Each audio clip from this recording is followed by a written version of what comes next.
भैयम, आप सभी लोग जानते हैं कि 25 सितंबर 2025 यानी गुरुवार को पड़ रही है नवरात्रि चतुर्थी व्रत। और ये वह तिथि है जो आश्विन माह में पड़ने वाली सबसे बड़ी तिथि है, क्योंकि ये आश्विन माह पड़ने वाली है और इसका बहुत ही बड़ा और विशेष महत्व होता है। अगर कभी भी मौका लग जाए और आश्विन माह की संकष्टी चतुर्थी तिथि को पड़ जाए तो आप लोगों को 3 तुलसी पत्ते वाला उपाय तो अवश्य ही करना चाहिए। इन दोनों का संयोग बहुत ही कम आता है। इसी के साथ में गुरु की शिवपुराण कथा में बताया है कि इस दिन आपको एक 3 तुलसी पत्ते वाला उपाय तो आपको अवश्य ही करना चाहिए, क्योंकि ऐसा दिन पूरे साल में सिर्फ एक ही बार आता है। और आप सभी लोग जानते हो कि पूछा पत्र की बाद पूछा पत्र की बन जाता है। गुरुवार का अगर सबसे बड़ा कोई उपाय है तो वह 3 तुलसी पत्ते वाला उपाय। तो आश्विन माह की चतुर्थी व्रत के दिन आप लोगों को इस 3 तुलसी पत्ते वाला उपाय को जरूर करना। बहुत सारे लोग होंगे जिन लोगों ने इस उपाय को ना किया हो, मतलब पूरा साल निकल गया, उन्होंने किसी भी दिन इस 3 तुलसी पत्ते वाला उपाय को जरूर करना, लेकिन एक शांति तुलसी पत्ते वाला उपाय को ना किया हो। और आपके पास एक आखिरी मौका बचा हुआ है जो कि 25 सितंबर 2025 आश्विन माह की गुरुवार के दिन है। इस दिन आप लोगों को इस वाले उपाय को जरूर कर लेना है। भले ही आपने पूरे महीने भर इस उपाय को ना किया हो, पर अगर आपने इस आश्विन माह के चतुर्थी व्रत के दिन अगर इस वाले उपाय को कर लिया तो आपको इसको लेकर अपने उपाय को करने का वह फल मिलेगा जिसकी आपने कभी कल्पना भी नहीं करी होगी। इसीलिए आप लोग इस वाले उपाय को एक बार जरूर कर लेना है, ताकि आप लोगों के हाथ से यह मौका ना जा सके और आपको इस उपाय को करने का फल मिल सके। जी, इस उपाय को आज हम आपको बहुत अच्छे से समझाना ये वाले हैं। इस वीडियो को देखने के बाद इस उपाय को समझने के लिए आपको कोई और वीडियो को देखने की जरूरत नहीं पड़ेगी। तो चलिए उपाय को शुरू करते हैं। देखिए, यह इस आश्विन माह के चतुर्थी व्रत के दिन ये इतना खास होता है, इतना महत्वपूर्ण होता है। देखा गया है कभी कभी बड़े बड़े पूजा पाठ अनुष्ठान से जो मनोकामना पूर्ण नहीं होते, वो आश्विन माह की चतुर्थी व्रत के दिन एक छोटे से उपाय करने से ही आपकी मनोकामना पूर्ण हो जाती है। और बहुत सारे लोगों ने इस उपाय को किया भी है और उनको इस उपाय को करने का फल भी जरूर मिला है। अगर आप लोग भी इस उपाय को करना चाहते हैं तो आप इस उपाय को पहले अच्छे से समझ लेना, सुन लेना, उसके बाद करना। आपको इस उपाय का फल जरूर मिलेगा। और इस उपाय को कर लेने से आपके घर में चाहे किसी भी प्रकार की दुख और समस्या क्यों ना चल रही हो, आपको उसका कारण भी नहीं पता है कि भाई ये समस्या किस कारण से चल रही है, उसका कुछ भी आपको कर लेने कर्मी है। कारण हो सकता है जैसे पितृदोष हो सकता है या किसी भी तरह का मंगल दोष भी हो सकता है। तो इस दिन आप लोगों को ये वाला उपाय कर लेना है। ये एक ऐसा उपाय है जिस उपाय को अगर किसी विशेष दिन पर किया जाए तो भाई उस विशेष दिन का जो है वह तो हमें मिलता ही मिलता है। हाँ, पर हमने उस दिन पर इस उपाय को किया है तो हमें उससे भी बड़ा फल मिलता है और फल बहुत जल्दी मिलता है, क्योंकि आप इस उपाय को बहुत ही बड़े और विशेष दिन पर कर रहे हो।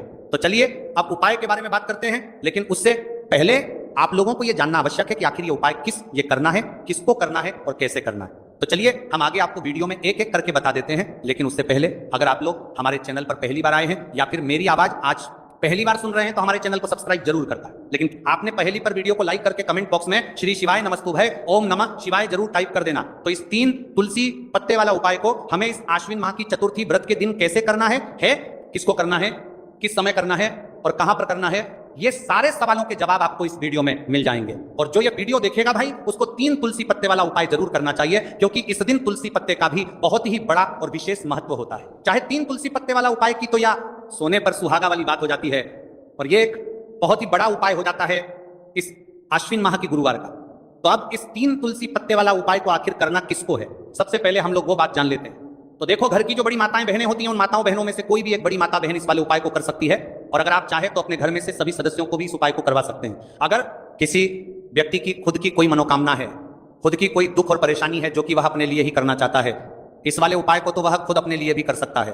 बाकी अगर कोई घर में से ऐसा है जो कि अपने पूरे घर परिवार की सुख और शांति के लिए या वाला उपाय करना चाहता है, तो भाई वह भी कर परिवार की सुख और कर पाए सकता है, उसमें भी कोई दिक्कत वाली बात नहीं है। कहने का मतलब यह है कि इस उपाय को हर एक सदस्य भी कर सकता है और पूरे घर परिवार के सदस्य के लिए घर की बड़ी माताओं बहनों में से कोई एक माता बहन भी कर सकती है। माताएं बहनें अगर घर में उपस्थित ना हो या वाला उपाय ना कर पा रही हो तो फिर घर का कोई बड़ा सदस्य भी इस 3 तुलसी पत्ते वाला उपाय को कर सकता है, चाहे फिर वह पुरुष ही क्यों ना हो, उसमें कोई भी दिक्कत वाली बात नहीं है। उसके बाद में जो अगला प्रश्न निकल कर आता है वो ये आता है, इस उपाय को लेकर के आखिर इस उपाय को हमें किस समय करना है, सुबह के समय करना है कि शाम के समय करना है। तो देखो, इस वाले उपाय को आप लोग सुबह के समय भी कर सकते हो और शाम के समय प्रदोष काल में भी कर सकते हो।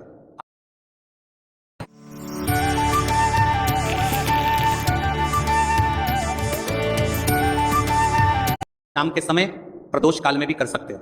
अब अगर आप पूछो कि भाई साहब सबसे उत्तम समय कौन रहेगा इस 3 तुलसी पत्ते वाला उपाय को करने का, तो हम आपसे बस यही कहेंगे कि इस उपाय को आप सुबह के समय करेंगे तो ज्यादा बेहतर होगा। बाकी अगर प्रदोष काल शाम के समय भी करेंगे तो भी अच्छा होगा, उसमें कोई भी दिक्कत वाली बात नहीं है। तो अब जो अगली सबसे बड़ी और महत्वपूर्ण बात आती है वह ये आती है कि सुबह अगर हम उपाय को करेंगे तो हमें कितने बजे से लेकर कितने बजे तक के बीच में करना है, और शाम के समय प्रदोष काल में करेंगे तो हमें कितने बजे से लेकर कितने बजे के बीच में करना है। तो देखो, सुबह जितनी जल्दी हो सके आप उपाय को करने की कोशिश करना। बाकी अगर किसी कारणवश लेट भी हो जाओ, थोड़ी देर भी हो जाए, तो 10 या 11 बजे तक भी आप उपाय कर लेना, और 12 बजे से ज्यादा देरी ना हो। ठीक है, इस बात का ध्यान रखना। उसके बाद में अगर शाम के समय प्रदोष काल की बात करें, प्रदोष काल का जो समय है होता है वह शाम के 6 बजे से शुरू हो जाता है। मतलब शाम के 6 बजे से लेकर 7 बजे के बीच का जो समय होता है, यह समय प्रदोष काल का समय होता है। तो आप इस उपाय को 7 या 8 बजे के बीच में भी कर सकते हो। मतलब शाम के 6 बजे से रात 8 बजे के बीच में आप कभी भी इस वाले उपाय को कर सकते हो, उसमें कोई भी दिक्कत वाली बात नहीं। तो देखो, सबसे पहला उपाय देखिए आपको क्या करना है। देखिए, आश्विन माह के दिनों में विशेषकर भगवान शिव और माता पार्वती और विष्णु भगवान का पूजन किया जाता है। अब साथ ही साथ चतुर्थी व्रत तिथि का दिन भी पड़ गया है, तो ऐसा समझ लीजिए आपके जीवन में धन भी आएगा, सुख भी आएगा, धन बढ़ेगा भी, और साथ ही साथ आपके जीवन के सारे संकटों को भगवान शिव जी दूर कर देंगे। तो चलिए सबसे पहले बात कर लेते हैं सबसे पहले उपाय की, जो कि गुरुवार वाले दिन आपको विशेष करना है। और इस उपाय को करने से आपकी कोई भी ऐसी इच्छा, कोई भी विश जो अभी तक अधूरी है, पूरी नहीं हो रही है, तो आपकी बड़ी से बड़ी विश और मनोकामना भी पूरी हो जाती है। जब आप चतुर्थी व्रत तिथि वाले दिन इस पहले उपाय को कर लेते हैं, तो देखिए आप सभी जानते हैं कि श्री हरि विष्णु जो है उन्हें तुलसी दल सबसे प्रिय है। बिना तुलसी माता के श्री हरि विष्णु अधूरे हैं, और बिना तुलसी पत्तों के श्री हरि विष्णु का भोग अधूरा है। अब श्री हरि विष्णु को प्रसन्न करके आप अपनी किसी भी मनोकामना को पूरा कर सकते हैं, क्योंकि श्री हरि विष्णु प्रसन्न हो गए तो आपकी कोई भी विष्णु का पता ना हो जाए और इच्छा मनोकामना अधूरी नहीं रहेंगी।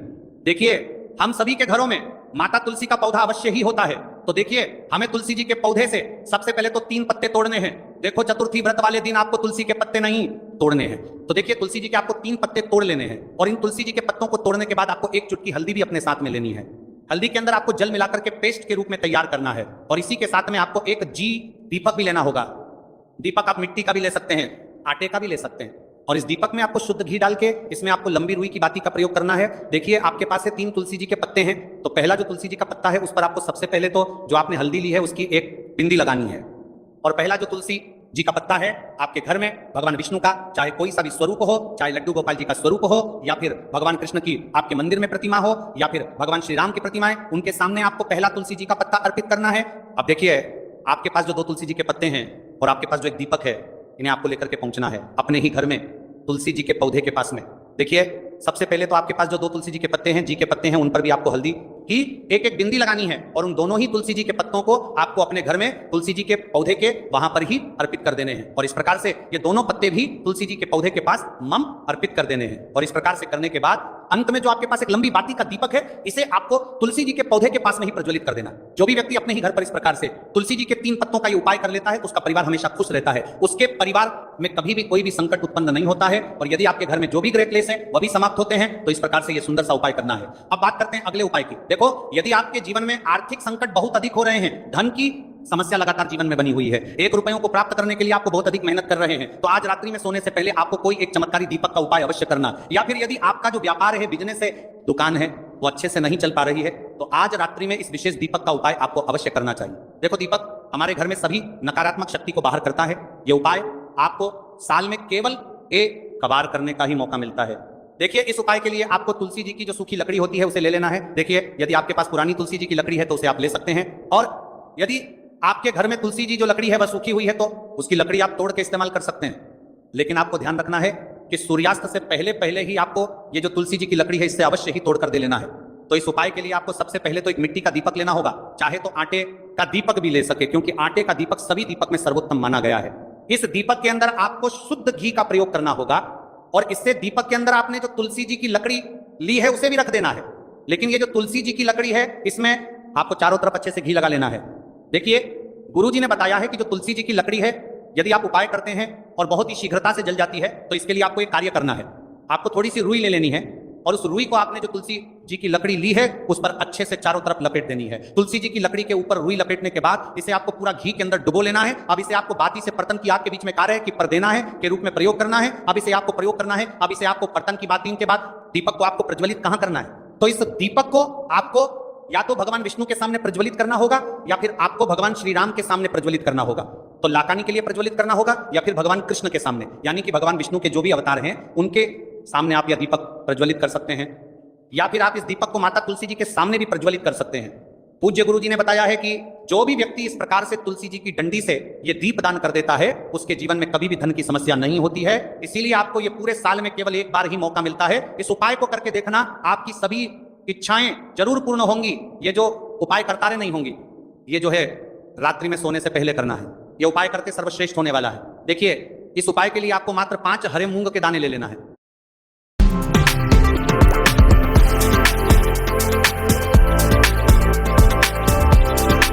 इस उपाय के लिए आपको मात्र 5 हरे मूंग के दाने ले लेना है। देखिए, तिथि है और ये गुरुवार के दिन पड़ रही है, इसीलिए आपको 5 हरे मूंग के दाने लेना है।